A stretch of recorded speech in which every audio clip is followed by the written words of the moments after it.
నమస్తే friends, welcome back to our channel. నేను miss టీమీ రాజీ.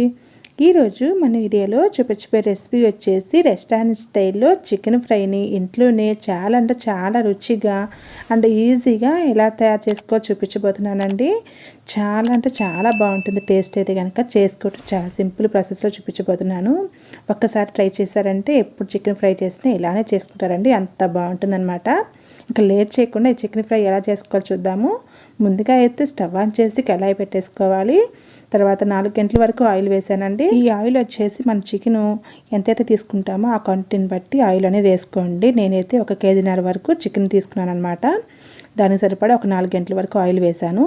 తర్వాత ఆయిల్ కొంచెం వీటెక్కిన తర్వాత సన్నగా కట్ చేసి పెట్టిన ఒక 1/2 కప్ వరకు ఆనియన్ వేసాను. ఆనియన్ కొంచెం వేగిన తర్వాత 1 స్పూన్ పసుపు వేసేసుకోవాలండి.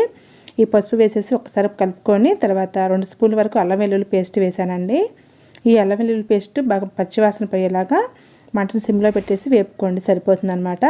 ఇప్పుడు ముందుగానే శుభ్రం చేసి పెట్టుకున్న చికెన్ వేసుకోవాలి. ఈ చికెన్ వచ్చేసి 1,5 కేజీ వరకు తీసుకున్నాను నేనైతే. తర్వాత 2 రెబ్బల వరకు కరివేపాకు వేసాను. ఇప్పుడు చికెన్ అంతా కూడా బాగా కలుపుకోవాలి. చికెన్ అనేది ఇలా మగ్గుతూ ఉండగా చికెన్లో అనేది వాటర్ వస్తాయి అన్నమాట. ఈ వాటర్ అన్నీ కూడా చికెన్లో వచ్చిన వాటరే అండి. ఈ వాటర్ అన్నీ చికెన్కి బాగా పట్టి బాగా మగ్గనివ్వాలన్నమాట. చికెన్ అనేది వాటర్ అన్నీ కూడా ఇనిగిపోవాలి. ఈ విధంగా కలుపుతూ ఉండగా అయితే చికెన్లో వచ్చిన వాటర్ అన్నీ కూడా బాగా ఇనిగిపోతాయండి. చికెన్ అనేది కూడా బాగా మగ్గిపోతుంది. ఇప్పుడు దీంట్లోకి 2 టమాటాలు సన్నగా కట్ చేసి పెట్టి వేసుకోవాలి. టమాటా ముక్కలు వేసిన తర్వాత చికెన్ అంతా కూడా ఇంకా బాగా వేగనివ్వాలండి.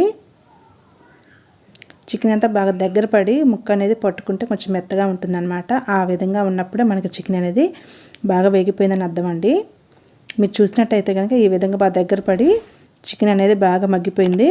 ఇప్పుడు దీంట్లోకి 2 స్పూన్ల వరకు కారం వేసుకోవాలి. తర్వాత రుచికి సరిపడా సాల్ట్ వేసుకోవాలండి. తర్వాత 2 స్పూన్ల వరకు ధనియాల పొడి వేసుకోవాలండి.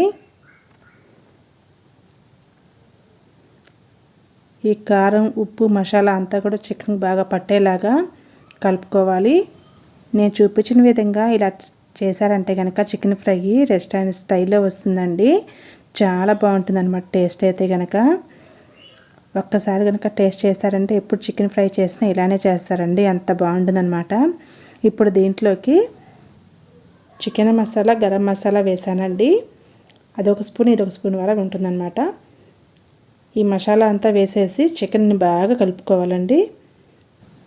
ఈ విధంగా మసాలాలన్నీ కూడా చికెన్ బాగా పట్టేలా కలుపుకున్న తర్వాత దీంట్లోకి 2 రెబ్బల కరివేపాకు, ఒక 4-5 పచ్చిమిరపకాయలు చీల్చి వేసుకోండి. ఇలా వేయటం వల్ల చికెన్ ఫ్రై అనేది టేస్ట్ చాలా బాగుంటుందన్నమాట. పచ్చిమిరపకాయలు, కరివేపాకు వేసిన తర్వాత మొత్తం అంతా కూడా ఒకసారి బాగా కలుపుకోవాలన్నమాట. తర్వాత దీంట్లోకి 1 స్పూన్ వరకు కస్తూరి మేతి వేయాలండి.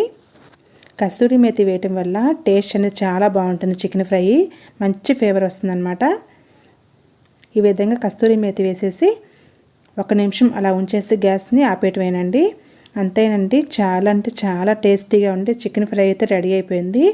చాలా బాగుంటుందండి రెస్టారెంట్ స్టైల్లో అయితే కనుక. టేస్ట్ అయితే కనుక మీరు కూడా తప్పకుండా ట్రై చేయండి. చేసుకోవడం చాలా సింపుల్ ప్రాసెస్ చూపించాను కదా.